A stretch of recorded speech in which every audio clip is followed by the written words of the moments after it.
had we waited to get all the websites signed up before pitching the advertisers, we would have run out of money. Startups at the inception stage, these decisions are life and death. You have to figure out, how do I compress what would normally take a year, 2 years, if at all? How can I compress that down into 6 weeks, 2 months, 3 months? And this is why most companies die, not because they don't have a product, but because they didn't get any traction. And it's often because you can't solve the catch-22 of, I'm trying to sell the thing, but I can't until it's built, but I can't get the money to build it until I have the traction. And so I think that was probably one of the biggest lessons. You can thread the needle. You have to sort of be thoughtfully aggressive in how you go do that. You got to make sure that the things that you're pitching on either side of that equation are things that you are actually going to do.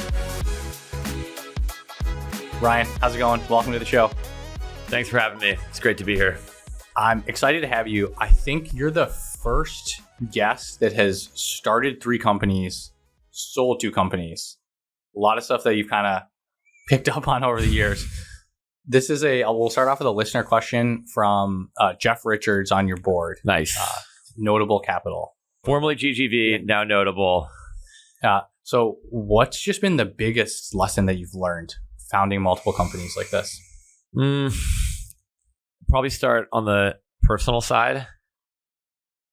Managing your own psychology is one of the hardest things, but also one of the most important things to get right. I think what I realized in probably midway through my second company was that, like, I am my own worst enemy, and that most of the pain and suffering that is involved in the startup is largely of my own creation. And that's like not true just for me, but for most founders. Like, what does that even mean? So most problems are generally going to be related to running out of money, not growing fast enough, not hiring the right people. You're in control of all of those things. And so I spent a huge amount of time and a lot of sleepless nights in my first 2 companies worrying about a whole bunch of things I had no control over, and frankly, not spending enough time on the things that I did have control over. And at the end of the day, like, if you zoom out, when you're a seed stage company, every customer win or every customer loss feels like this monumental thing, and you have to treat it that way. At the same time, in the grand scheme of things, you do have to like regularly zoom out and go like, okay, there's good days, there's bad days, but like on the whole, if we're kind of putting the right work in and putting the quarters into the machine figuratively on a consistent enough basis, like, good things are going to come out the other side. What's an example of that? Like, just through like when you were at seed stage, huge win or huge loss that you were able to get through? Yeah, I mean, I would say like, so my first company was an online ad network, and but it was not originally an online ad network. It was a destination website for people to buy extreme sports videos. Wait, extreme sports videos? Yeah. They're buying the videos. Well, we wanted them to buy the videos. They did not ultimately buy the videos. Wait, so what's the story with that website? Like, what year was this? This was like early 2000s? Yeah, 2006, 2007. Yeah. Okay. I was making extreme sports DVDs in high school. I was making mountain biking videos. Yeah. Okay. And then I linked up with a guy named Rudd Davis. He and I ultimately started multiple companies together. We're still involved in each other's businesses today. But he had an idea. This was before YouTube. We can sell videos on the internet. Just like cool mountain biking videos. Yeah. And there were a lot of people producing these videos, but they were exclusively released on DVD. Could you make them available on the internet, pay to download? Great idea and concept, except for the fact that most people did not have a broadband internet connection back then. So it'd take you like a day. And most people, like, you still had like a computer room. You didn't have like a phone or a laptop. Like, this was, not only was it a solved problem, like going to like the local ski shop and buying the ski movie on DVD. Yep. But actually the solution that we were proposing was infinitely worse than the status quo. That's a bad combination. Well, it seems obvious in hindsight, but like, just because you're technologically able to do something and like on paper it's technically better doesn't actually mean that it's going to be better for the consumer or better as a business. Also back then, like pre-AWS, like we had to, we needed our own like data center, and we needed like, so there was a pretty big build involved. So why did you do this if it kind of didn't make sense? Like, did it make sense at the time? Hey, hindsight's 2020, right? Okay. You know what I mean? Like, again, at the time, like we're young people and we're going like, okay, the world is rapidly getting connected to high-speed internet. Yep. People are spending more and more time on the internet. And how great would it be if anywhere you are in the world, you have access to the largest library of extreme sports DVDs? If you were, guys like us who were really into that sort of thing at the time, made sense. We had some investors who believed in it. Again, in practice, people universally were disinterested in the idea. So, okay. And then somehow it became an ad network. Well, yeah. I mean, we had two kind of oh shit moments. The first was a guy that had worked for us had gone to Russia to hire an engineering team, and then we found out like after I think we didn't ship the website on time, didn't really work the way that we wanted to. That when he'd gone to Russia, he'd pretty much just like partied, and he stopped by and I think spent maybe a grand total of a half hour with the engineers. They thought he had abandoned the project. Meanwhile, he was staying up all night in the office, allegedly. Like we had no idea what he was doing. So all that went away. Kind of had to start over. Then when we actually launched the website, months and months and months of trying to get people to care about it. It was just like, okay, obviously, like consumers, have voiced their opinion, and this is not the way they want to consume this content. So we had probably, 6 months of cash left, and Rudd calls me in his office, and he's like, "It's time to burn the ships. Like this is a road to nowhere." Yep. And he's like, "But there are hundreds, if not thousands, of extreme sports websites that have all this great content and have a big audience, but none of them are big enough to go have a credible conversation with a national advertiser." He's like, "We've already built content distribution technology. We've built ad serving technology. We're already talking to advertisers, and they're basically just telling us, bring us an audience and we'll spend money with you." And so he said, "Look, let's divide and conquer. I'm going to spend the next 3 months flying and meeting with every ad agency. You're going to go to every extreme sports trade show and get every extreme sports website that you can to join our ad network. I will pitch the network to the advertisers while you go build it. And in a few months, we should have a bunch of revenue." And how did it go? In a few months, we had a bunch of revenue. So how do you convince people to sign up? It didn't exist yet. And therein lies the catch-22 of starting a business. I think people want to believe that you can take a bunch of pragmatic steps and quote unquote do all the right things. Like the reality is, when you're forcing something into existence, you have to do a bunch of highly unnatural things. A business, in many cases, will never get off the ground if you don't figure out how to kind of build the engine in flight.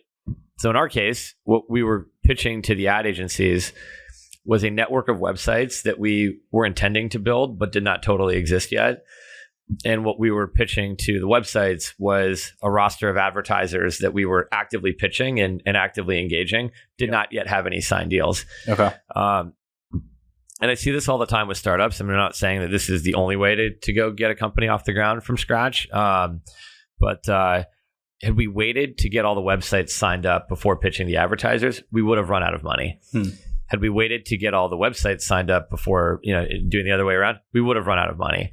And so, I think business startups at the inception stage, these decisions are life and death in a lot of ways for the company. You have to figure out, how do I compress what would normally take a year, 2 years, if at all, to do it quote unquote right?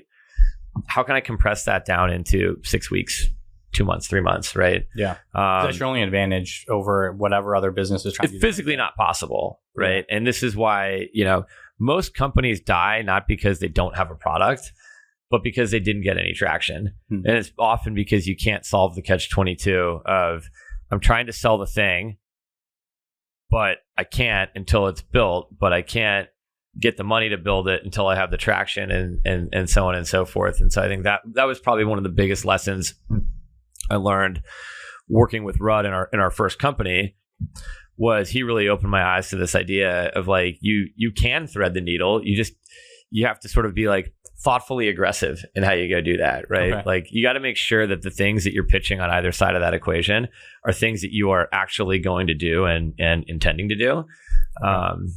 Is it almost like a pipeline conversion rate? Like, let's say you're talking to 1,000 advertisers and you think you get 10% of them. So you tell the websites, we have this pool. We think we'll have like 100 advertisers potentially. Like, how do you? Yeah, all day. Yeah. Again, it's I mean, we weren't going out there, claiming to have relationships with people that we didn't have. At the same time, like it was pretty easy to sort of pull up the agenda and go, listen, in the next 3 weeks, we're meeting with Gatorade, Mountain Dew, Toyota, blah, blah, blah, right? These are like extreme sports advertisers. These are like major national advertisers. And we go, in the last 2 years, have you met with any of them? Right? And the people that run these websites would be like, no. They're like, so like, listen, we can't pay you an upfront guarantee on revenue we don't have yet. But what we can tell you is we're at meeting with all of them. And your highest likelihood of landing a national advertiser is with us. And that pitch worked for some, not for all.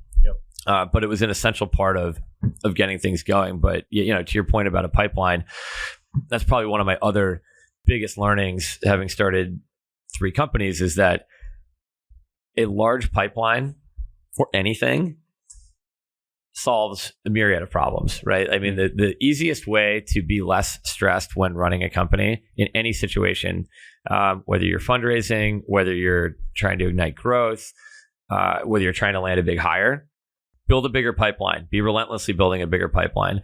Every single fundraise across 3 companies that I've had where we almost didn't get it done, where in the end you only got one term sheet, and it came in at the 11th hour.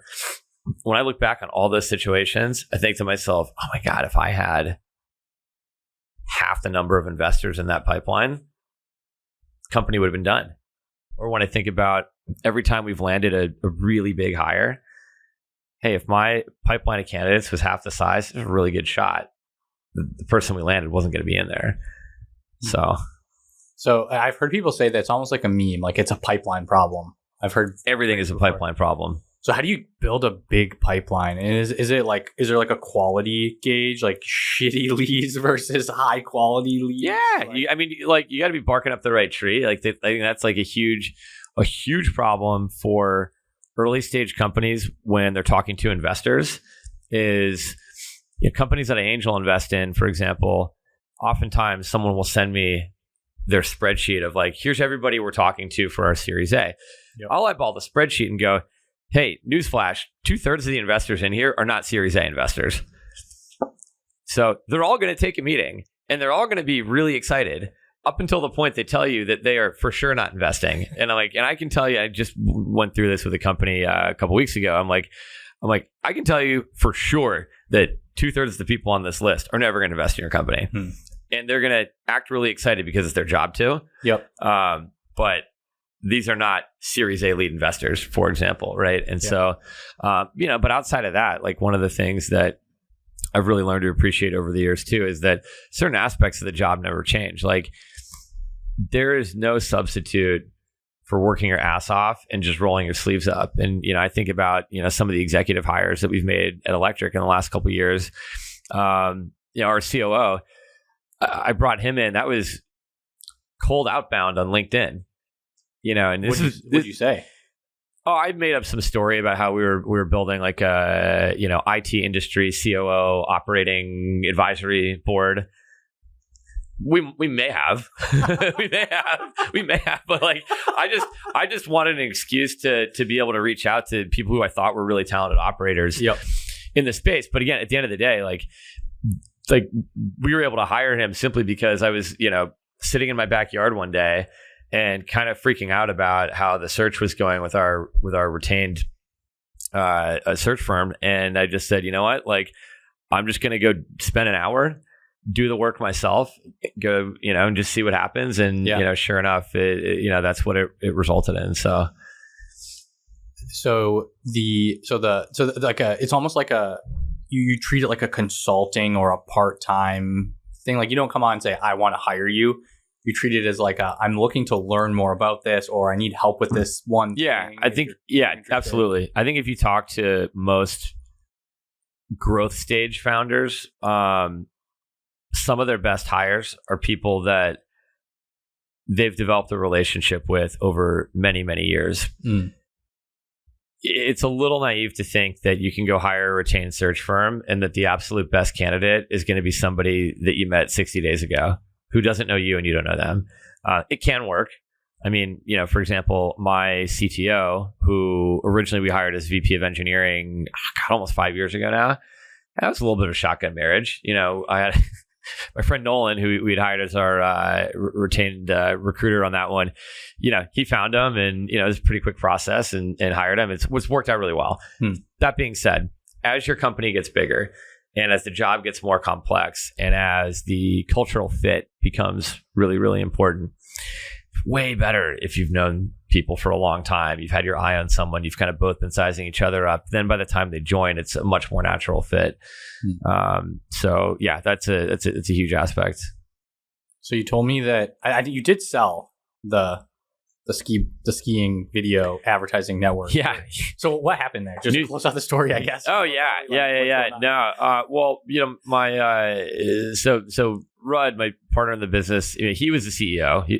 And then had the presence of mind to fire himself and brought in, he still worked in the business, but brought in a guy named Ross Shuffleberger, who had been the GM of AOL Sports. He came in to take over as CEO. Rudd and I still working at the business. We had very little cash left. The business was clearly working. How did you get this guy to join if he seems like AOL head of sports? No idea. I mean, put it this way, I was so young that when I was going to trade shows to sign up websites to join our network, I was still using a fake ID. Okay. And so, Rudd and one of our investors, I think, had a relationship there, and somehow.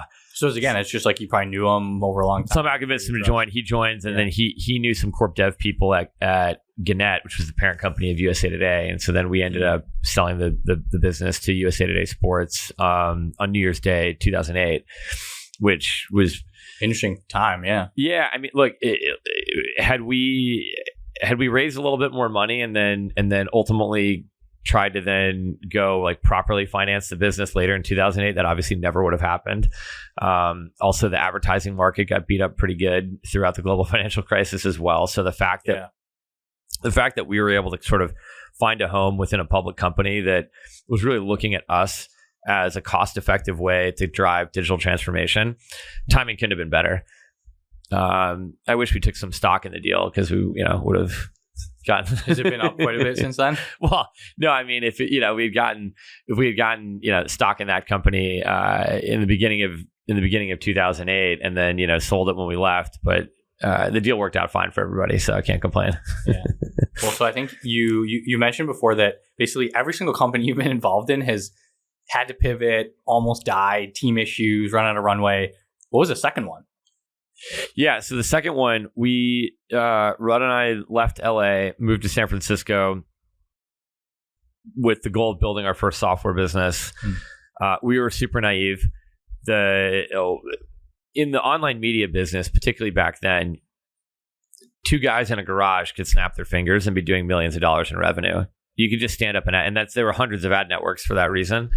We did not realize that B2B SaaS, while in the end it can be a much better business than running an ad network, ultimately is a lot harder and is a much different motion. There's a much bigger upfront build.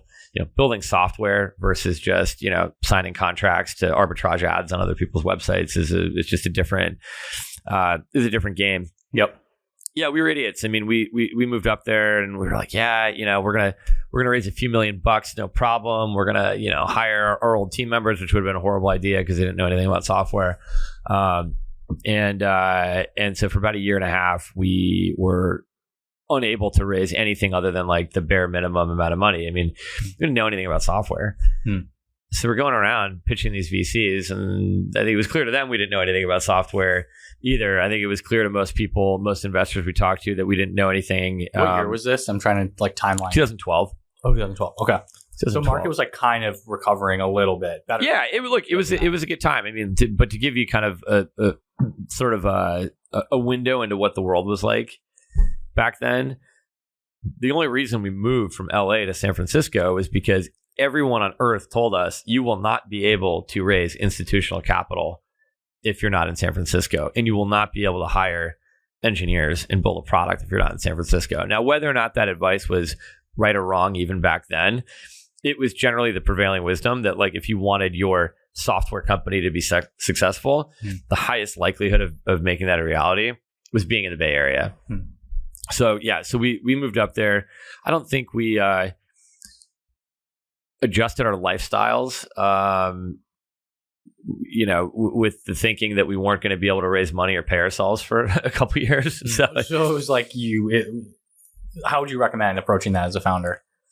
Yeah, I mean, just assume you're not going to be able to raise money. Assume that if you do, it's going to take a lot longer, and that you're going to pay yourself a lot less. If that ends up not being the case, great. But you gave yourself some buffer, some leeway then. Yeah, we had no buffer. We were coming out of basically being the two youngest executives at a public company. Flying around corporate expense accounts, all this really good stuff. To all of a sudden, like, no money for a long time, but always thinking it was about to come in.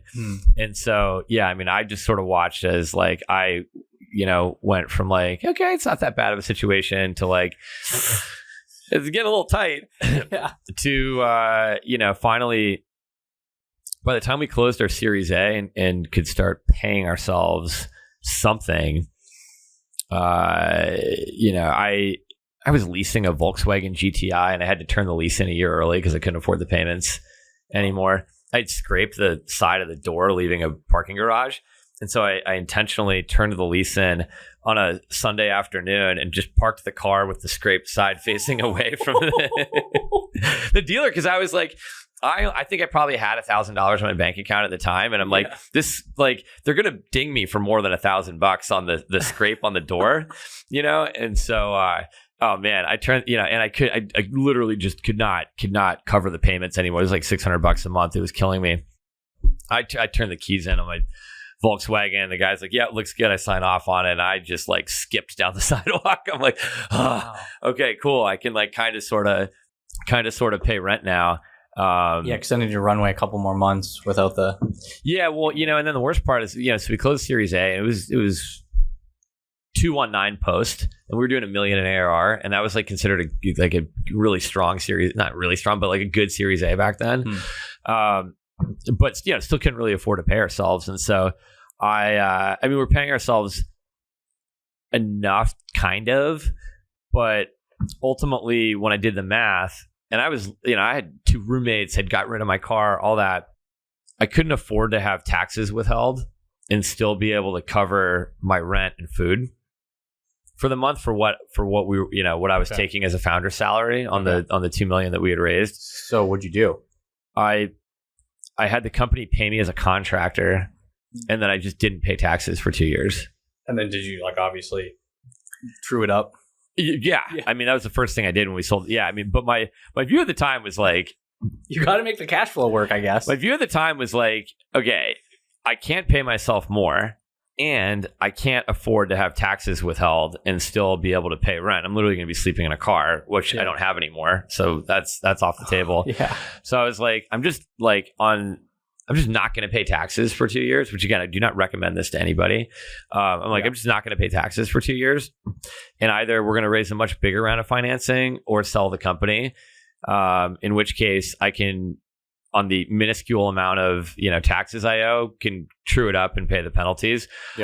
Or the company goes sideways, and I'm basically going to have to file for bankruptcy anyways. And so, fast forward to a year later, company, we tripled revenue. We had a killer new product. I'm skipping over some stuff that didn't go as well, but, like, directionally, company was doing well. But I mean, I was actually telling this story to a friend of mine over the weekend. Still, like, paying rent and covering expenses was so hard. I took out a credit card. I would take out credit cards, hook them to my Venmo account, and then pay my roommate on Venmo. Yeah, so you could basically pay rent with your credit card. Yeah. So, but ultimately, in that company, so we were doing, it was an analytics platform for SMB retailers. So we could tell them foot traffic, conversion, and sales in their retail store. And it was a cool little business, but ultimately, when we sold it to Groupon, I was probably 30 or 40 grand in the hole on all the credit cards I was using to pay my rent. Okay. And as a business, when we signed the term sheet to sell the company to Groupon, and it was a great deal, but when we signed that term sheet, we told them we're choosing not to go raise more money. So like the cash balance is getting pretty low. So it was a little nerve-wracking, ultimately doing that deal, because we were like, by the time we get to the end of diligence, we will have no money, personally or in the business. But everybody at the time had told us that the head of corp dev at Groupon at the time was a guy named Jason Aaronstein, who went on to become the CFO Flatiron Health. He's now helping run a company called Collectors. Just one of the best executives I've ever worked with. Everyone said Aaronstein's a class act. If he gives you his word and you keep to your word, like the deal should get done, and they're not gonna try to retrade you. And so fortunately, we got the deal done. It worked out really well. But yeah, there's those moments where you're going like, okay, cool.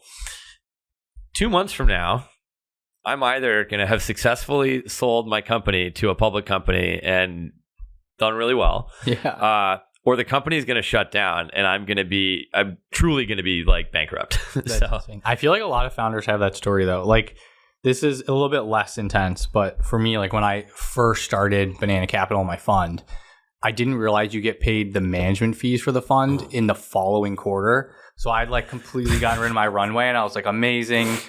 I'll get like, the amount you get every quarter, it'll hit my bank. And then they're like, no, you'll get it in 3 months. And I was like, I have no money. So it was like the same thing with credit cards. I've done that in the past, but this was like one of the big ones where it was like everything was funded with like increasing credit card limits, and it's nerve wracking. Even after we sold the company, what was interesting is, and I don't know, just because Groupon was public or just the way that the deal was set up, the deal closed, but the first wire that I got for deal consideration was like 30 days-ish after close. And then the getting set up on their payroll system, you're paid 2 weeks in arrears. Okay. And so I remember going home for Thanksgiving, and my roommate at the time, this guy, Casey Sarin, who runs a great company called Spaceback, but he... man, God bless him. I was like, hey, Casey, like, I know this is going to sound weird. I just had a great exit. Can you spot me $500? I'll give you like 100% interest or something. Oh, yeah. So I've also heard you say that business initially, like the unit economics didn't work initially. Like what were you doing, and like how did you? Yeah, I mean, like that's the other thing, like the kind of like coming of age I think that some founders have is when you have complete P&L responsibility down to the last dollar that leaves the bank account, you learn at a very accelerated rate around things like sales efficiency. Obviously, in most cases, a really efficient selling motion is not going to be hyper efficient at first, right? You have to get some money, you got to sort of do the outlay and hire some people and all of that. But yeah, that's the thing with SaaS is people don't realize it takes probably like 18 months, maybe 2 years. Like, I mean, it can, depending on the sales cycle. Obviously, for enterprise, it could take 18 to 24 months. SMB, within about a year, you should. But you got to know that the thing you're investing in can turn into something really efficient, right? You've got to know that, like, based on my ACV, based on how I'm marketing and selling the product, if I put those two things together, it might not be tomorrow, but in some reasonable time frame, using some generally accepted kind of industry standard conversion rates, it's possible. It's entirely possible to have a profitable selling motion. We had no concept of that, so we were just like, oh, we're booking revenue. Like this is awesome. We had like a $1,200 ACV product, and we're hiring sales reps full time as W-2 employees in San Francisco, working out of our office. and so initially when we were going out, raising money, investors would look at it and be like, we had one investor tell us, he's like, so you realize the more revenue you generate, the bigger the hole is.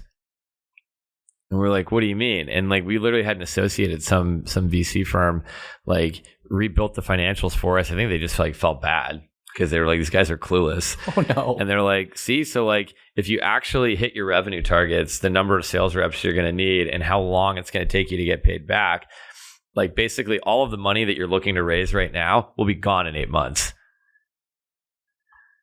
And I remember like Rudd and I got in the car, we're driving back to our office, and like he was like pretty quiet, and he's like, so that sucked. Oh, no. So it was basically just like it was profitable, but like the cash outlay, it's just you had to pay people salary. No, it was never going to be profitable. Oh, so it wasn't profitable. Okay. No, I mean, which again, like sounds obvious. And I think founders now, because of what you're able to read on, Twitter, LinkedIn, Substack, whatever. Like, there's just so many more materials available out there now, which is amazing. Podcasts and all of that.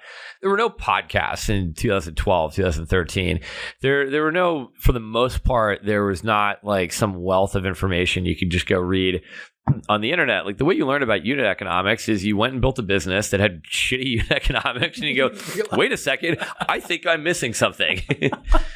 So then, how did you transition to suddenly there was a good business you raised the Series A? So I met a guy who is in sales at a company called Meraki, and this is before they had gotten acquired by Cisco. And for anyone who doesn't know, Meraki makes Wi-Fi gear for businesses. Okay. So they were, I've maybe heard of. Yeah, Meraki was one of the first companies to really take Wi-Fi network infrastructure and move it all into the cloud. So you didn't need all this, like, you didn't have to write command line to manage a network.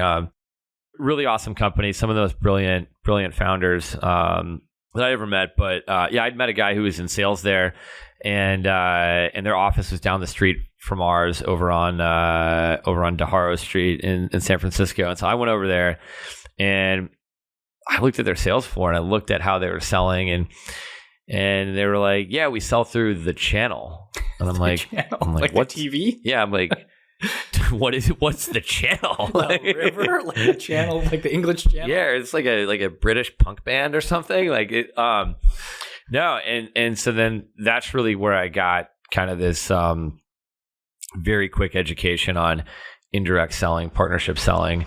And it was unbelievable. It was like, okay, cool. So you can sell your product to a partner who then sells it to many people.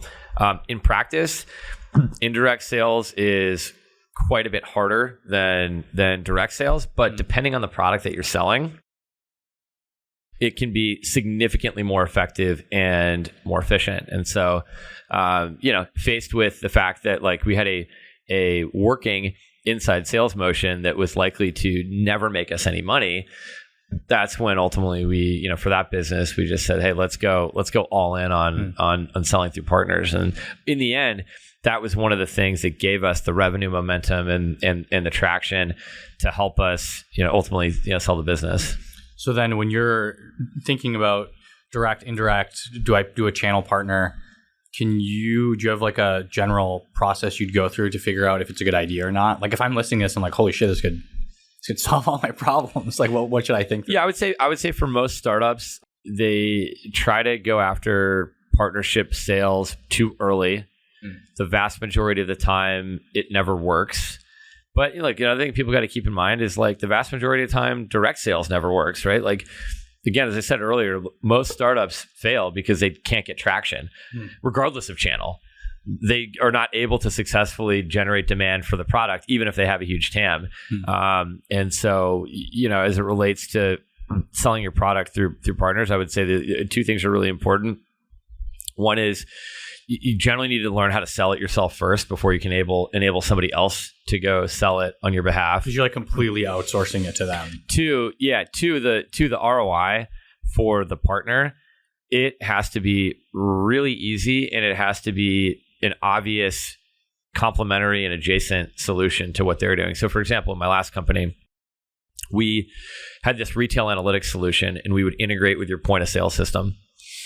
we ultimately figured out that all of the third-party resellers that sold retail point of sale solutions, what they wanted was ways to have higher priced bundles with more advanced offerings. And since we integrated with the products they were already selling, and it was very easy to understand what we did, it's like, do you want to know how many people came in and out of your store every day? Great. Like, add, this package. What we found is it was very easy to sell. It was very easy for our resellers to make money. And it was very easy for them to position it as an extension of the products they were already selling. So that took off almost immediately. Nice. But most of the time, again, what I'd say is for startups, it's easy to get enamored by this idea of someone else selling your product. More often than not, they won't. And you're going to invest a lot of time and energy into something that's not going to yield anything. So what I would say is approach with caution. And really make sure that you know what you're doing, or at least have someone that you can call on who's an expert in this stuff that can guide you in the right direction. Is that you? Yeah. Hey, listen, you want to talk partner sales? Give me a call. I'm happy to. Again, for the right companies, it can be transformational. And you look at a company like Meraki. I mean, their entire selling motion was through partners. And shout out to Hans Robertson, co-founder of Meraki. God must have sent him countless emails and phone calls and coffee meetings, just getting him to teach me everything that he knew about channel sales back then. So thanks. So did you know him, or did you just like cold reach out at some point? No, and actually I have a ton of respect for him, because the reason I ended up one of the reasons, we were working on a small partnership with them, which is partially how I got to know him. But he and collectively their team was pretty gracious when I'd hired a couple of their sales reps as well. I think they were doing so well and growing so fast that I think there was no love lost. But so then you just kind of use it as a way to just get to know them a little bit better. Yeah, I mean, look, that's the thing I still love about the venture-backed tech industry, is that for the most part, founders are very generous with their time. If you're respectful of them and you're asking good questions, I think more often than not, people are going to be willing to give you some advice. Yeah, makes sense. And then Groupon was interested in this probably because they were looking at some kind of analytics offering for the retailers they were selling to. Yeah, if you think about it, Groupon at the time had an app with 100 million downloads of consumers looking for deals of various value-seeking consumers looking for deals, and then they had really figured out a hyper efficient way to go acquire large amounts of SMBs at scale to get on their platform. And so where we got interesting for them is they had been looking for a way to how do you provide more value to both the end user and the merchant, and how can we automate more of that process? And so when we went to their offices in Chicago, this was, I think, toward like summer 2014, they were sort of pointing out to their sales floor and saying, like, look, we have thousands of people making calls every day, but if we had software that we could give to merchants that would, in a programmatic fashion, identify when they were busy, when they were slow, what was selling, what wasn't selling, and we could sort of auto-populate and auto-generate a lot of this activity rather than having to engage in this sort of hand-to-hand combat the way we are now. Like, that'd be really interesting for us. Oh, so they could be able to tell, it looks like no one comes on Thursday, you should offer Groupon on Thursday. Yeah, and right now, and like at the time, like the way that they would go about doing that is they would rely on a very busy local restaurant owner to go figure that out. And to punch something into their system, or to call a salesperson, or they would rely on some recent college grad making enough phone calls and having enough insight to go figure that out. So the idea of the unlock that was potentially automating all of this was really compelling, and we saw that vision. We say, hey, this is really cool. I think at one point when we were in one of the final diligence meetings with their whole exec team and CEO and CFO and everybody, we were starting to lose the plot a little bit. The conversation was just kind of going, and I hadn't actually said much. Like, it was Rudd, our CFO Nicole, and our VP of engineering Steve, and myself were sitting in there, and his meeting had gone on for like 4 hours, and we're getting toward the end. I'm just going like, we're in such minutia. I'm like, we gotta like bring it all back together, right? So I get up and I walk across the room. The guy hadn't said much the whole meeting. Walk across the other side of the boardroom. I basically just sort of like draw this picture. And I was like, okay, you have like your consumers over here. You have all your sort of merchants over here. You have this big database of deals here. I just sort of sketched out this diagram of like, okay, if you put us in the middle of that with the software we have today, plus the stuff that we're building. And I just wanted to like literally draw a picture of like, here's how this whole ecosystem is going to flourish. And I felt like I made a pretty good point. What I didn't realize is when the room went quiet, I thought I was putting the marker down on the little shelf. There was no shelf. And so I just turn around and I'm like, see? And I just drop the marker. and Nicole, our CFO, I mean, I looked over at her. She's trying her best not to just burst out laughing. Yeah. It was just like unintentional mic drop. But yeah. And then the deal closed the next minute. No, it's like the diligence took 6 weeks longer, and we almost ran out of money in diligence because of the marker drop. But but no, the deal eventually closed. Okay, well that's great. Did you stay at Groupon for a while, or like with some of these like times you've sold the companies? Do you typically like just curious for people who have not been through that before, like retention stuff? How long do you usually stay? Like, yeah, it's weird. So in USA Today's case, we fought really hard to be on our own P&L because we had a pretty sizable earnout. So that means like be your own business segment still, exactly. Yeah. Okay. Yeah. So one of the issues that can happen after an acquisition is that if there's an earnout and you have business targets that you have to hit, but you're not in full control over the finances of your business unit. Yep. You're being held accountable to goals that you don't actually have a lot of control over, and that can be a huge problem. So, and then someone can also be like, you know what, we're just going to give you like less resources, or like they can shift things where and earnouts can be really tricky because very often they're buying you to do something really innovative and explore a new direction of the business. But very quickly, those plans evolve and the needs of the business evolve and change. But then you have this company that you acquired that's like, well, I have millions of dollars on the line to do this thing that we agreed to do a year and a half ago. And I know that doesn't matter to you anymore, but I still need to go do it. Yeah, the earnout doesn't change, right? And it can get really acrimonious. So, fortunately at USA Today, we were on our own P&L, and we had basically 2 years to go hit this earnout. We hit it, but we were having so much fun just like running amok inside a public company. It was great. I love public companies. I love startups and I love public companies almost equally, but for very different reasons.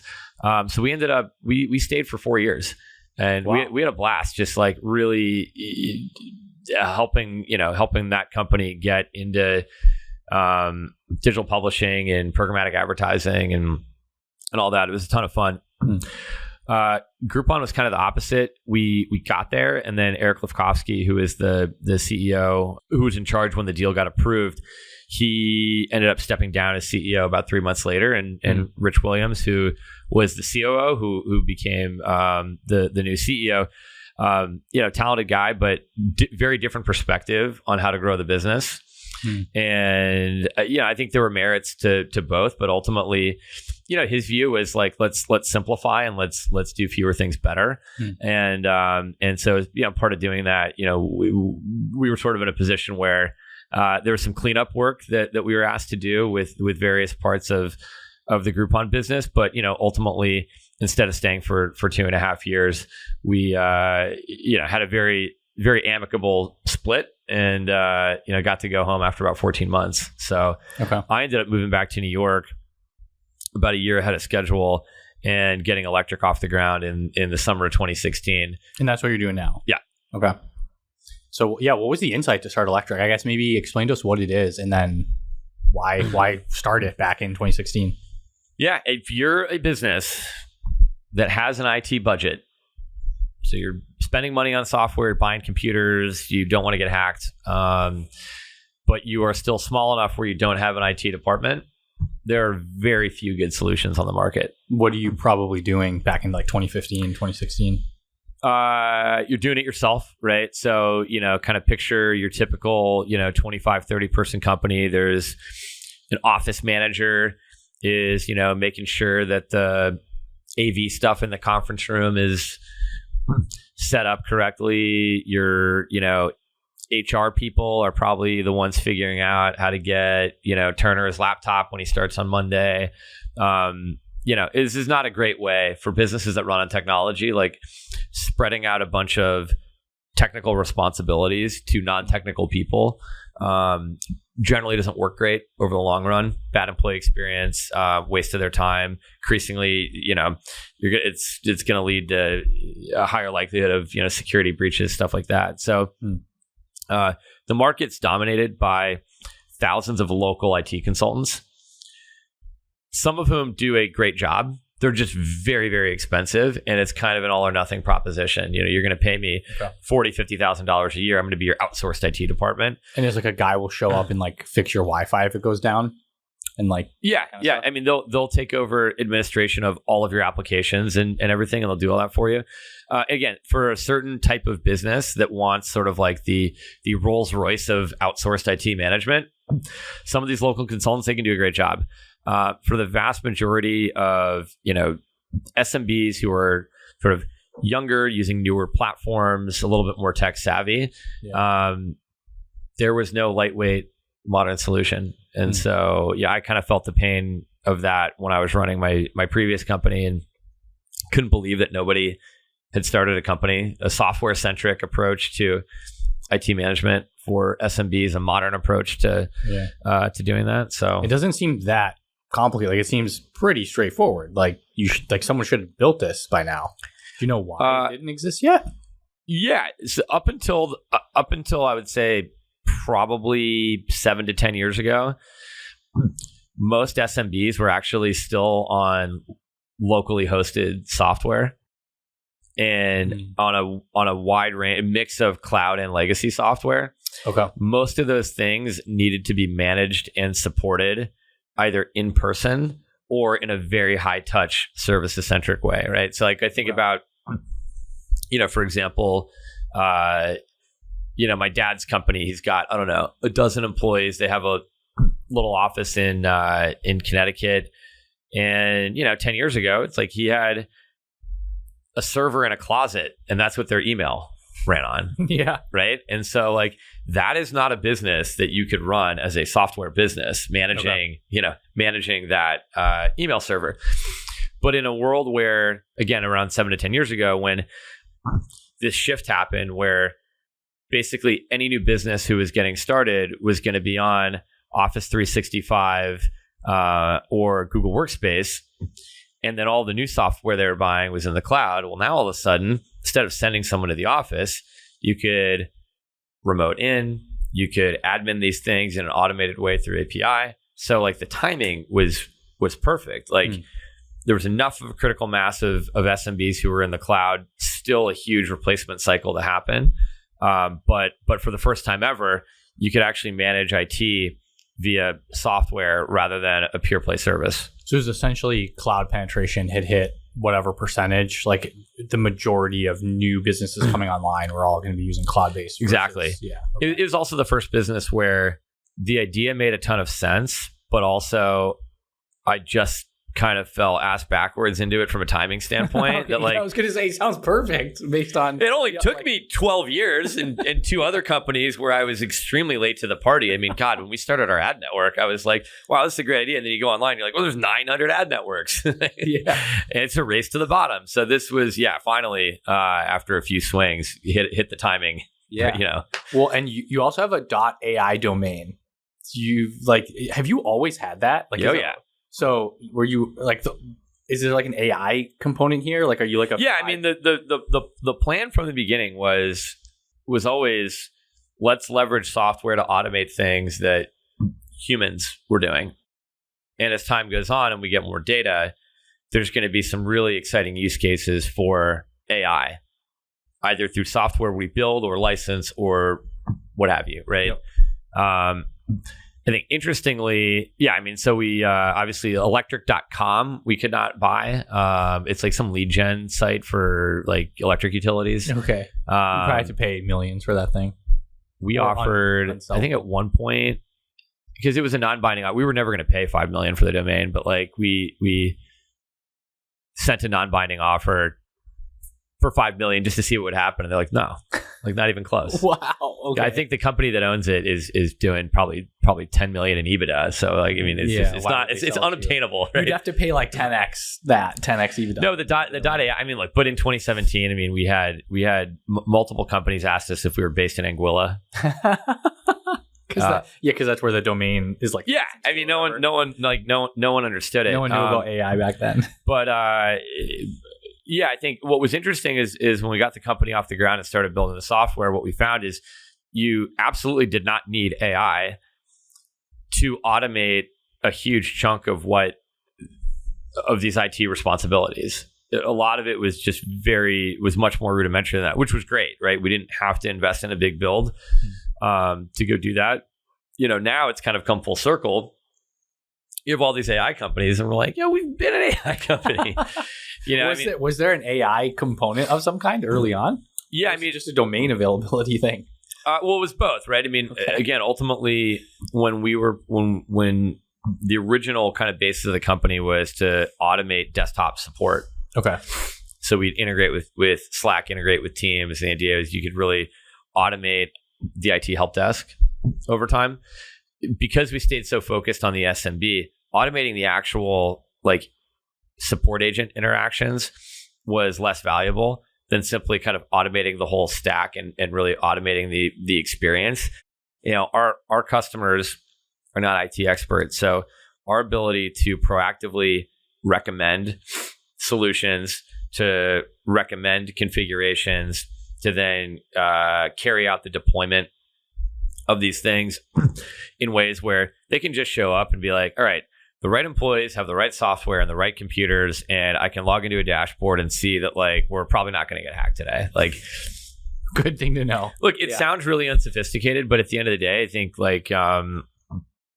you had Dane from Odeco on your podcast, and I thought that was an awesome one. And he's an SMB guy too, and that's to this point is you have to really respect the level of simplicity with which the solution has to be delivered to an SMB, right? So if I'm talking in almost comically simple terms right now, I'm not talking down to our customers. It's just that it's simply not useful or helpful to essentially burden our customer and our user with all of the really complicated and sophisticated things we have to do in the background simply to make sure that your device is secured or that your email is secured or that that things happen on time when you expect them to. Yeah. Because they don't really care about that. They just make sure my laptop works and my email works. Yeah, they buy solutions to problems. They're not buying tools. Technology. Yeah. I mean, it took us years to refine our sales pitch to a place where we were actually talking about it, credibly speaking to ways that we're actually going to save you time and money and reduce business risk rather than throwing a bunch of acronyms at someone who's not an IT person. Yeah. So how did that change over time? Initially, do you feel like you were too acronym heavy? And then was there a realization? Yeah, I was enamored by the technology. I was like, oh, we can do this. We can do this. APIs and stuff was probably a huge thing. Mobile device management and, all this stuff. And when we really started nailing the sales pitch and just consistently being able to walk into qualified prospects and close them, we can answer those questions if asked. But really, it was just more about there's a few major food groups of problems that are likely going to be important to you, and explain to you as clearly as possible how we can solve them without having to bore you with all the details. That was a huge turning point. And that's, I think, look, most startups get that wrong, particularly if you have a technical founding team. Yeah. Unless you're selling developer tools, for the most part, people don't really want to hear about the technical somersaults you had to do to go deliver the solution. They're buying a solution to the problem. They're not buying a word salad of technology. Yeah, that's fair. So then it was just you had no co-founders, right? It sounds like you. For Electric, no. Yeah. And that was, I would not recommend that to most people. Okay. But you also said you said it's not as bad as it sounds. This is coming from a place of having done 2 companies before it. Okay. I hope it wasn't as bad. Yeah.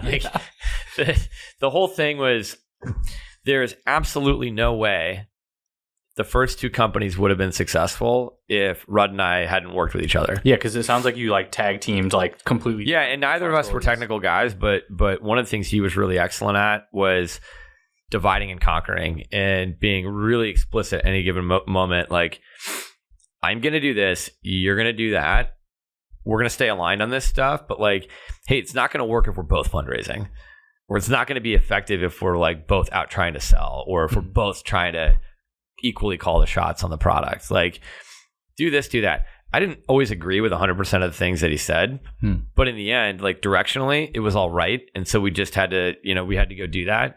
And, when there's those days where stuff's like really screwed up and there's just catastrophically bad days in the business, if you've never experienced that before, you need someone who is equally deep in the trenches with you. Otherwise, I think it's going to be really hard to get through. And I think most co-founders would, most founders would agree with that. By the time I got to my third company, though, I realized that absent having anybody that I felt could really occupy that position, it wasn't worth giving people co-founder titles simply in name only. And that, the ability for me to just unilaterally make decisions and move fast was infinitely more valuable than optically, having co-founders. Unfortunately, I think because I'd started to develop a little bit of a track record, investors didn't really seem all that bothered by it either. But yeah, would not at all recommend that for a first-time founder. Okay. It seems like maybe one way you worked with that, you set up a pretty big board initially. Yeah, compared to what most people do. We had a 5-person board out of the gate, which was unusual. So Mike Brown from Bowery Capital, Brad Sverluga from Primary occupied the 2 preferred seats. I had 3 other seats. Me plus 2 independents. What does that mean, an independent board member? So these are people that are not major investors in the business, and are generally there, truly to be helpful and to add a diversity of, viewpoints and opinions. Are they usually investors? You like give them shares? Yeah, I mean, they have ownership of the business, but they are not coming on behalf of a major preferred shareholder, right? And do you control their vote? If you had to vote on things, does that help? Yeah, I mean, let's get to that in a second. But because I think there's a lot of misconceptions about like controlling the board and all that. But no, so set up as a 5-person board. Again, I think my experience from my first 2 companies was that if I have the right board members, it's much more valuable to have essentially like a committee of people who I really trust and who are going to bring different viewpoints to the table, who can help. That's going to be far more valuable than some like kind of like pretend board meeting where it's like me and maybe 1 or 2 other people, and we just kind of like I wanted a very professional outfit out of the gate, and I wanted a lot of really smart people around the table. It's a double-edged sword. We were lucky in the sense that I had 2 great, lead investors by way of Bowery and Primary. I still have great relationships with both Mike and Brad. Brad's actually still on the board. And then I brought in for the 2 independent seats, I brought in Rudd. So even though we weren't working together as co-founders on my third company, he was starting his own company. But I said, hey, this is my first time as CEO. You have spent more time with me in the past decade than anyone on earth.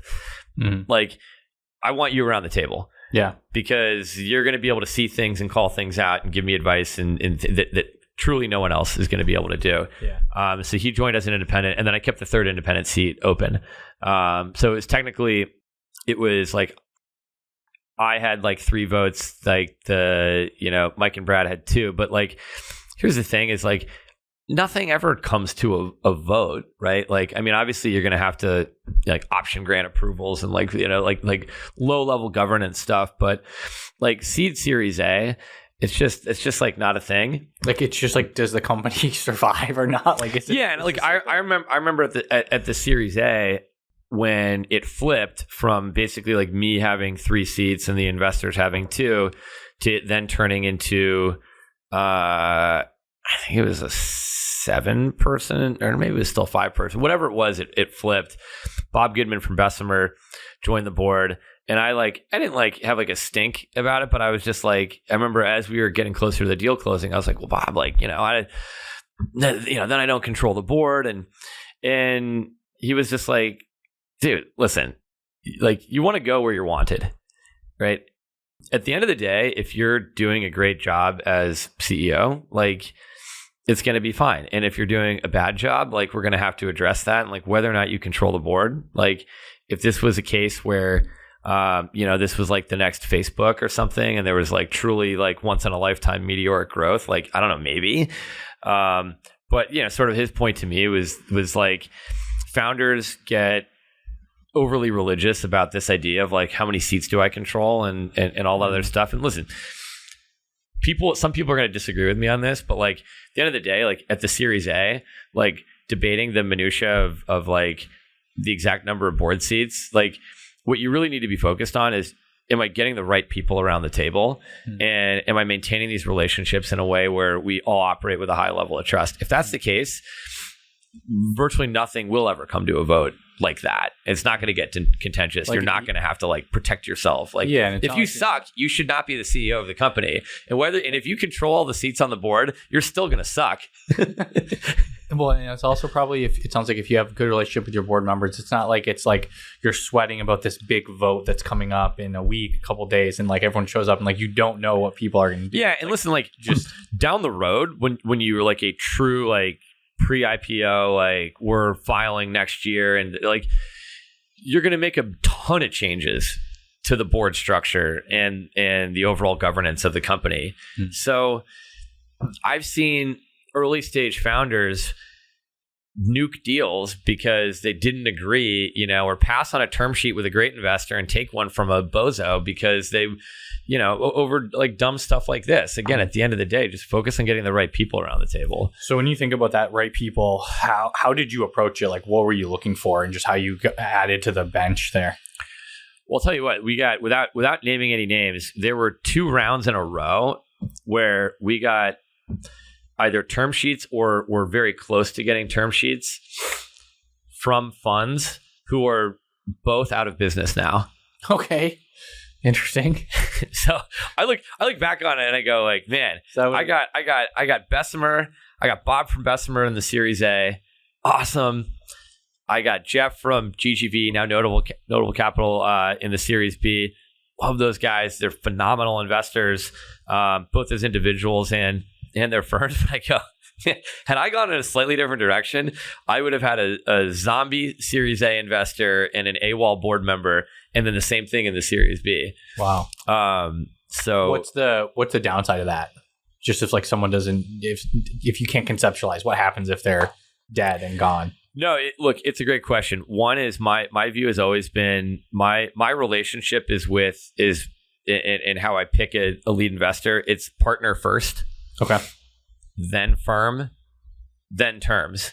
Generally speaking, if you really do your homework and you're really aligned with the partner who wants to lead your deal, and they're with a reputable firm or a firm that you at least believe in and whose interests are aligned with yours, the terms tend to take care of themselves, right? Meaning, if you're working with someone who's you're really aligned with, they're great, and you really believe in the firm, it's very unlikely that they're going to write you a totally wonky or out of market term sheet.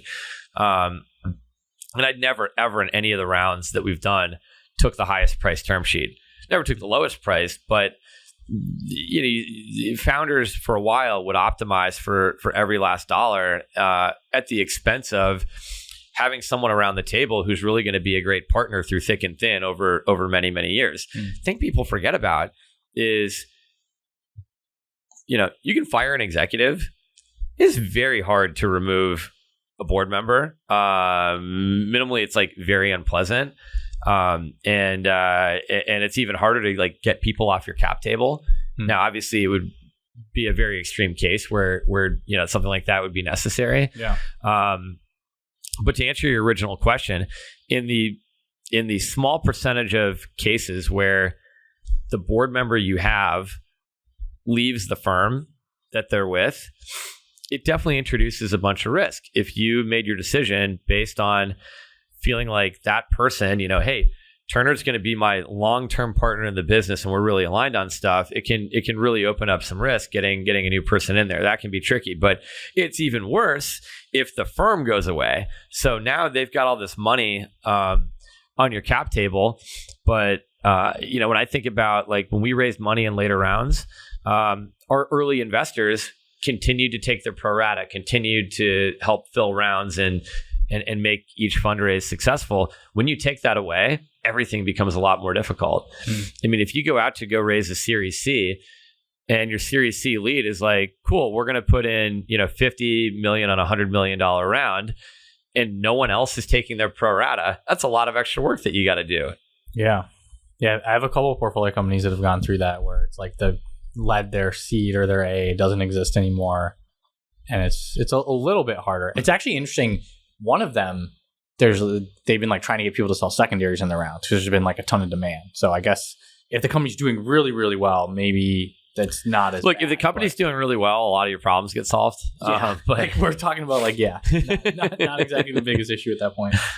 But talking about fundraising again, you mentioned you think like the size of a seed round is sort of, I guess, like inversely related to the long-term success of the business. I'm not sure if that's exactly how you think about it, but can you explain that a little bit more? Yeah. So I have two thoughts on it. One is the more time I spend with institutional VCs, who I have to sort of couch this by saying play a mission critical part in the ecosystem, and I love them. Okay. Okay. However, it has never been cheaper or easier to start a technology company, ever. There have never been more ways to distribute a product. There have never been more ways to build a product, staff a team, all of that. So it's hard for me as both a founder but also an angel investor to then reconcile that with the fact that on balance, seed rounds in terms of total dollars in are the biggest they've ever been. Yep. And that given how diverse of a path you can take to starting a company and how much lower the barriers to entry are, simply doesn't make sense that virtually every seed round falls within this size and this size and this valuation and that valuation. Sure, there's outliers, but when every seed deal is between 3 and 5 million of paid in capital at some corresponding valuation, 15 to 30 million probably or more. Yeah, I look at that, and from the founder perspective, it's like, again, it's never been easier, and there's never been more flexibility, and there's never been lower barriers to entry to starting a company. And so I think that's the thing that I think founders really need to keep in mind is like, you're so much more in control of your destiny now than you've ever been. The sort of homogeneous nature of the seed landscape is a reflection of GPs having a fund dynamic and a portfolio strategy that they have to fit the deals into, right? And if you think about it, like, I'm never going to say that being like a fund manager is harder than being a founder, but I definitely understand the challenges that a seed stage investor has to deal with, because when you go raise money from LPs, be they individuals or institutions, like, you have to have a portfolio strategy. Like, I'm going to do this many deals over this period of time to hopefully generate this type of return. And to do that, my check size is going to be between here and here. And that means I need to own this percentage of the company, which means the valuation can't.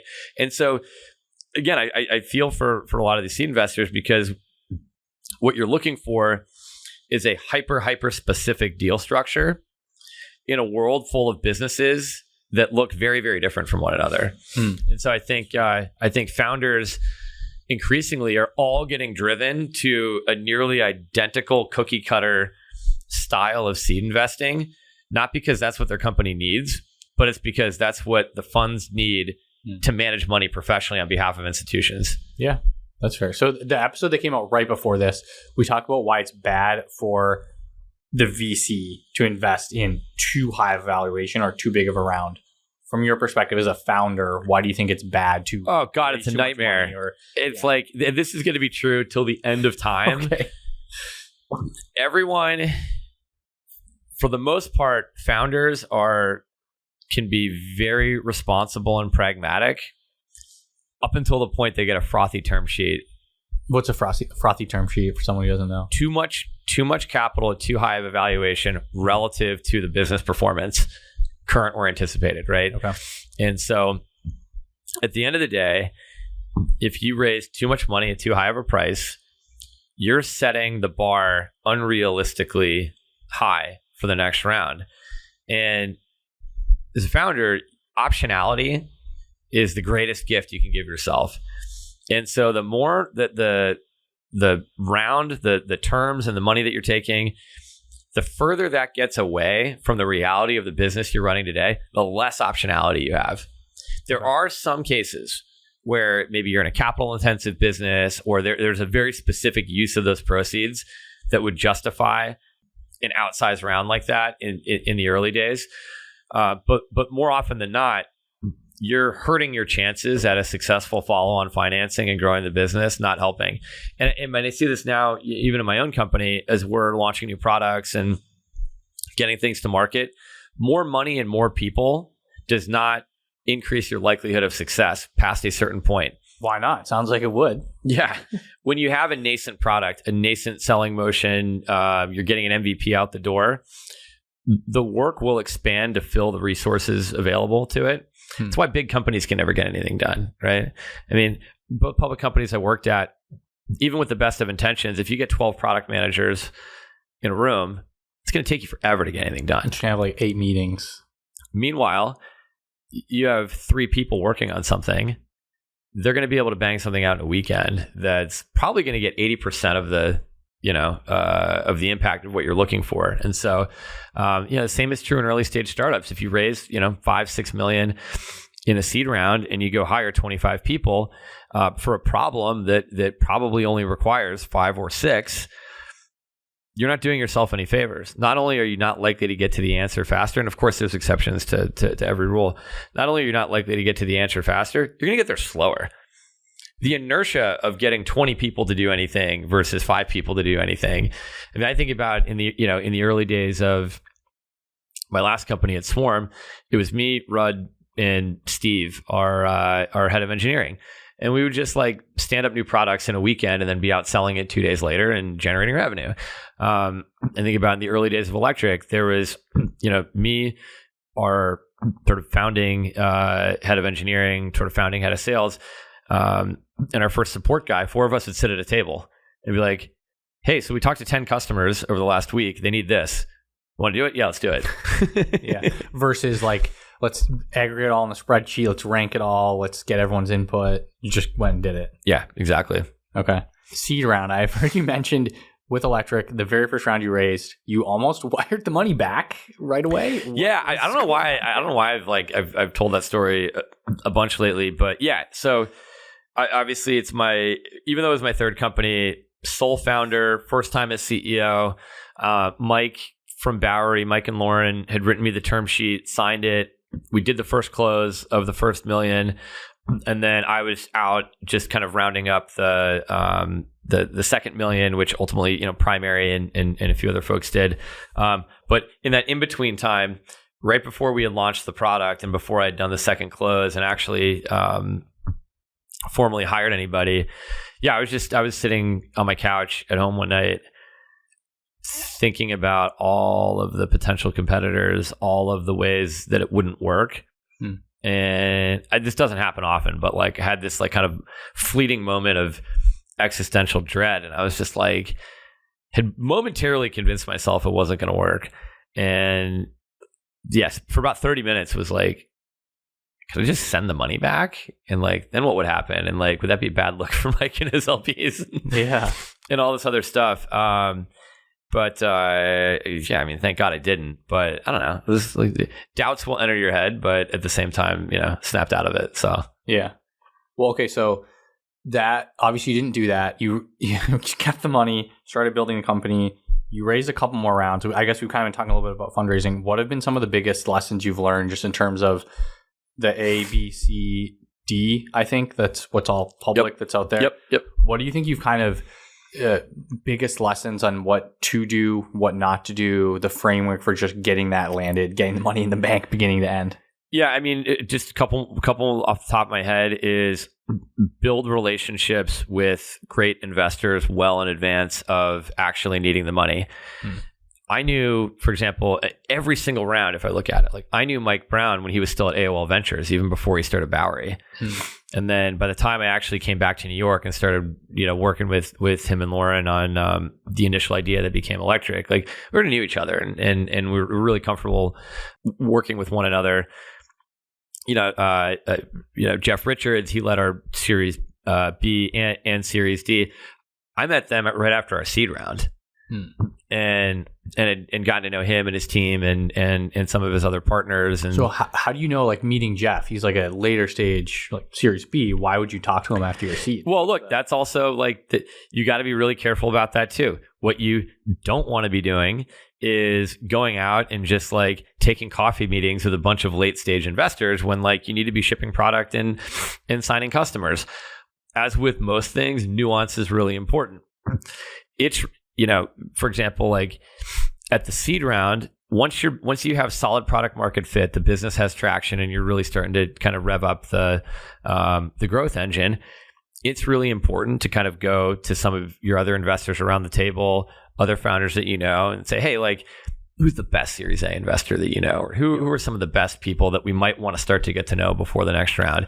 And you opportunistically start having those conversations and just getting to know people and get a feel for who you like sort of stylistically, who likes your space, that kind of thing. So yeah, pretty much every investor in every round was someone that we had gotten to know well in advance of when they actually led the round. So that's a huge one.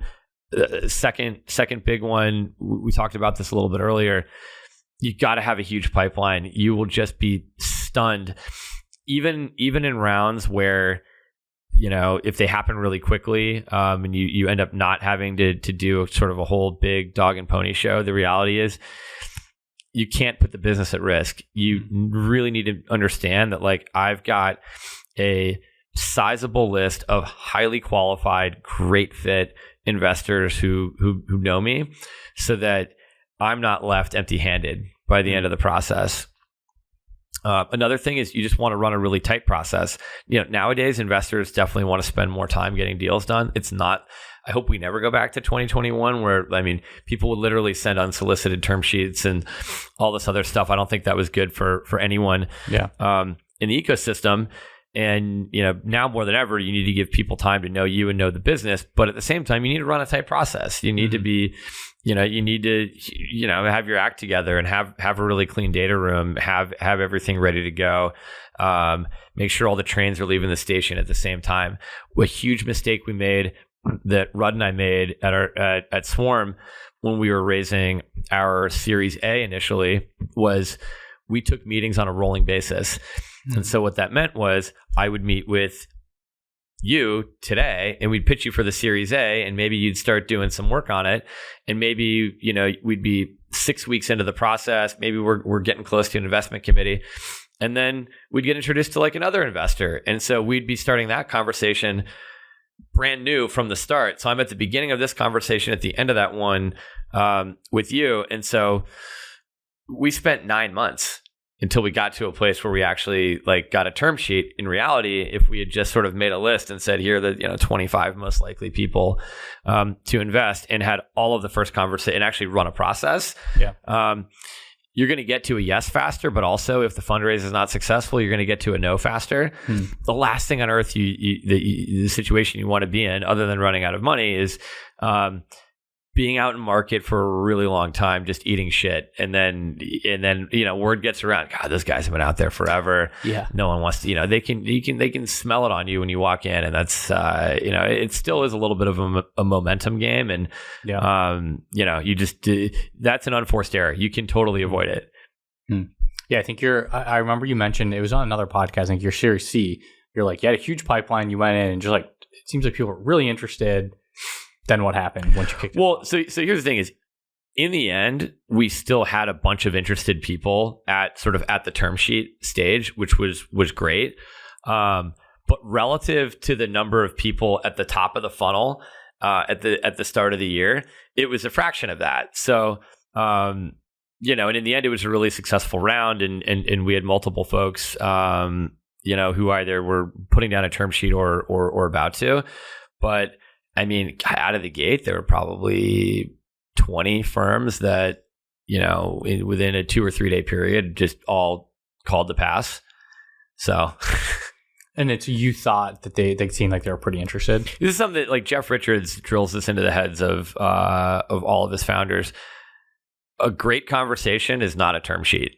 Yeah. So how do you know if a founder's a lot of interest is not a term sheet? They're interested when you get a term sheet or they wire the money.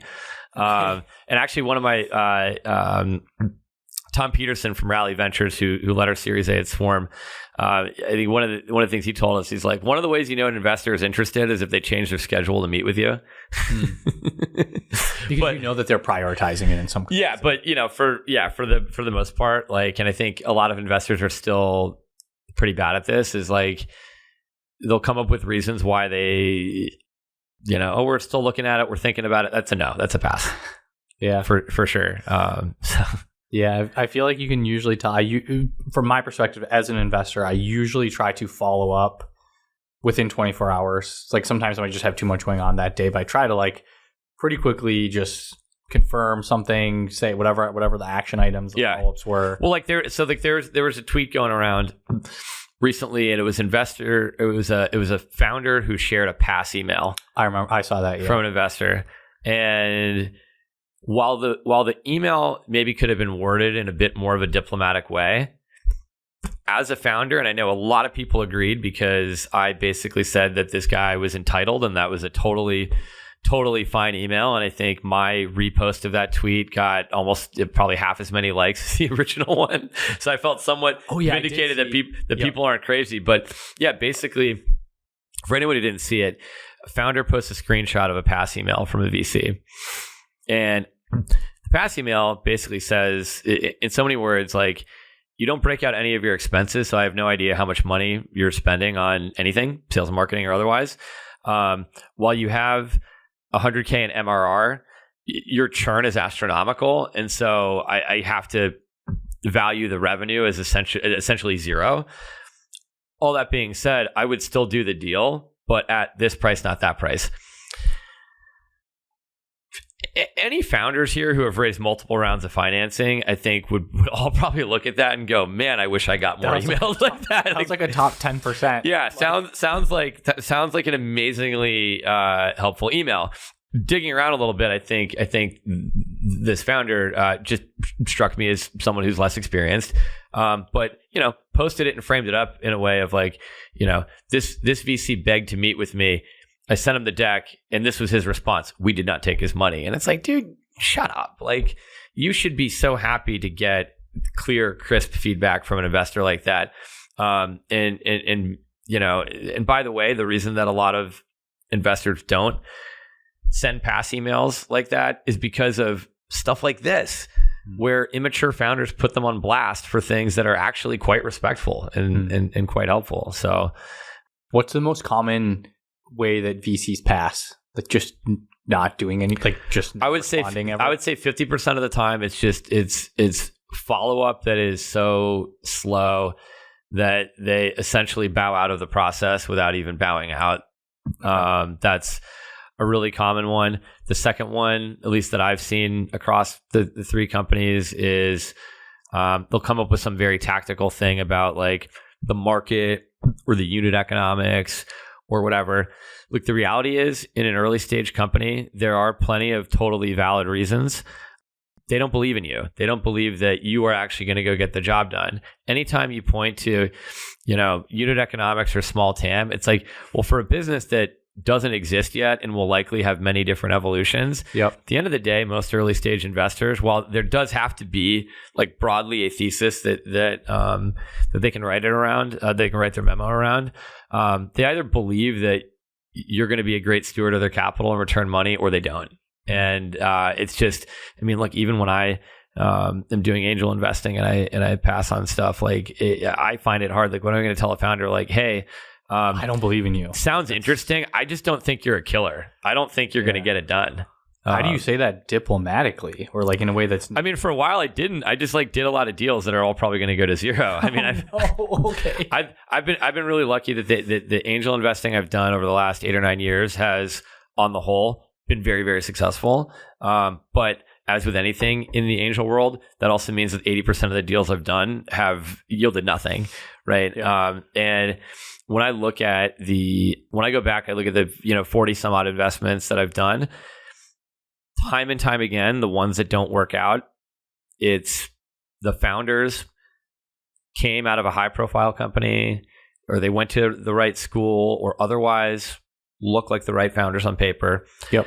The space they're going after makes a ton of sense, huge market, and the way they're thinking about solving it looks really good.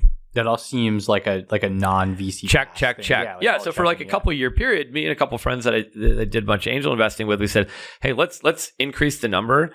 Let's set this criteria, and we're gonna learn, right? And you like set a fix that we're going to do this kind of angel investing. We just said, look, if the deals sort of like meet a certain, and for us, it was still a very high bar. I mean, these were deals coming in from, other founders, well-respected investors.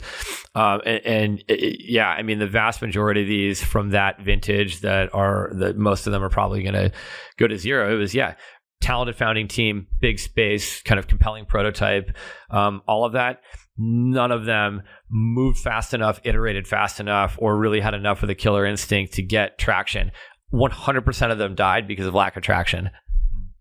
And that's just because they're unable to raise money, don't get momentum. Not even about raising money. It's like you could not commercialize your product. You could not prove in a short enough period of time that people actually wanted and or were willing to pay for the thing that you were selling. That's why all of them are going to go under. So it basically comes down to, can these founders commercialize a product?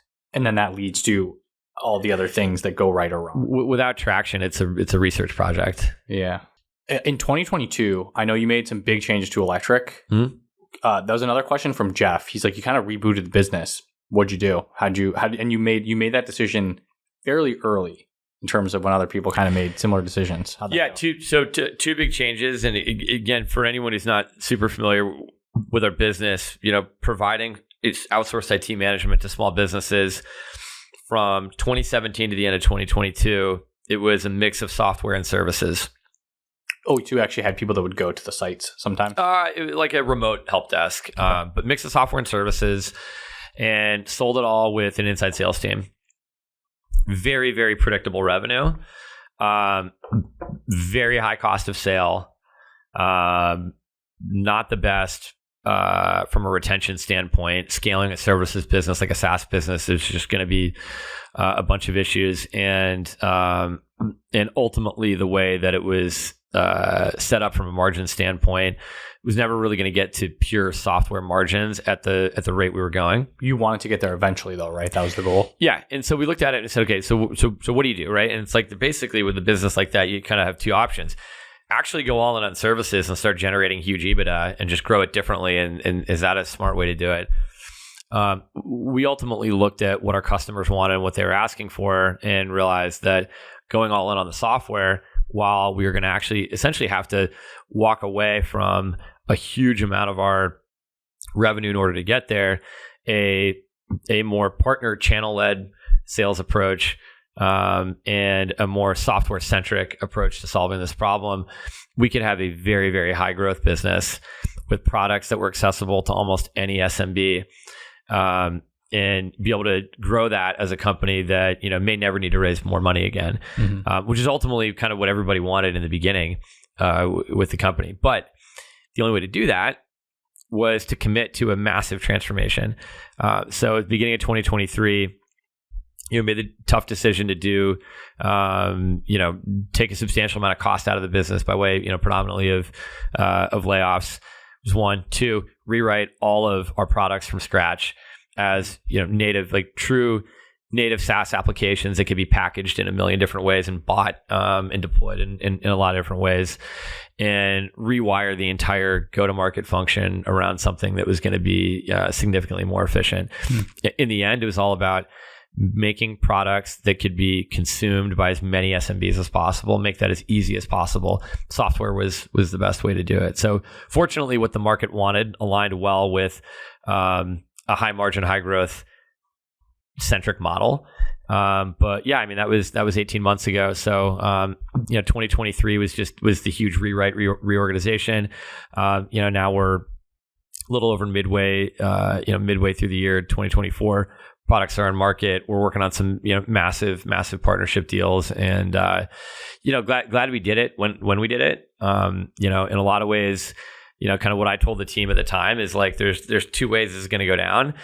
Is we're going to sit here and we're going to look at what we want the next 2, 3, 4, 5 years to look like, and acknowledge what we need to go do and take a swing and go make that happen. Or we're going to do what a lot of companies do and either be in denial and then very slowly make changes. And then what's going to happen is someone else is going to come in and make all these changes, and it's going to be a lot less fun for everybody. So if we know what the answer is, like, let's commit. How did you manage, the board, like all your stakeholders, your investors? I'm sure they were probably, I don't know. What was the feedback you were getting at the time? Again, I think in the middle of 2022, when it was clear that the venture markets were reverting back to something that looked a bit more normal, there's seasoned enough investors to realize that, like, hey, a lot of this market is just going to go away. A lot of these companies are going to go to zero. Like your competitors, or just the landscape? No, just the landscape. There simply shouldn't be 2,000 companies all valued at $1 billion or more. Yeah. It's not, right? And most of them are, at least at the time, not being run well. From just a P&L standpoint. And so I think for us to be really proactive and say, look, if we keep going at the rate that we're going, this is a model that is going to continue to consume a lot of capital and ultimately be, I think, potentially kind of tough to value, from an exit standpoint. So with all of the available options in front of us, like, we think that pursuing this sort of like efficient, kind of more partner-led, software-centric approach, and investing in that while concurrently reducing a lot of cost in what is now sort of our legacy business, that's our highest likelihood to having a phenomenal outcome and serving our customers. But doing that from a position of strength, doing that coming off of successive fundraises, and playing offense rather than, I think, what a lot of companies have done over the past couple of years, which is kind of try to run the same business they ran in the ZERP era, but with less money. You're gonna get worse results. Yeah, I've seen a combination of all ends of the spectrum of that strategy, of quick changes, too long to change, eventually running out of money, having to do fire sale, like the full gamut of all that. Well, this is a fun conversation. Dude, thanks for having me. Yeah, thanks for coming on. Yeah, enjoy the rest of your time in New York, and we'll have to do this again sometime. Yeah, definitely. And thank you for listening. Make sure to check out the show notes if you want to go deeper on some of the topics mentioned throughout the conversation. If you like this episode, it would mean the world if you liked, subscribed, commented, followed, and shared it with a friend who can learn from it.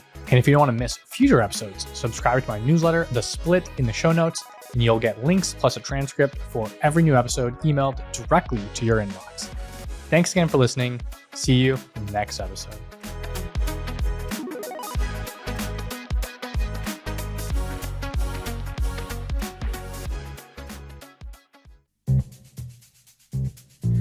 Hey everyone, Eric here. At Turpentine, we're building the first media outlet for tech people by tech people. We're the network behind the show you're listening to right now. We have a slate of hit shows across a range of topics and industries, from our AI and investing cluster of podcasts to shows that drive the conversation in tech with the most interesting thinkers, founders, investors, and influencers, like Econ 102 with Noah Smith. We're launching new shows every week, and we're looking for industry-leading sponsors. If you think that might be you and your company, email me at ericaturpentine.co. That's ERIK at turpentine.co, and let's partner together.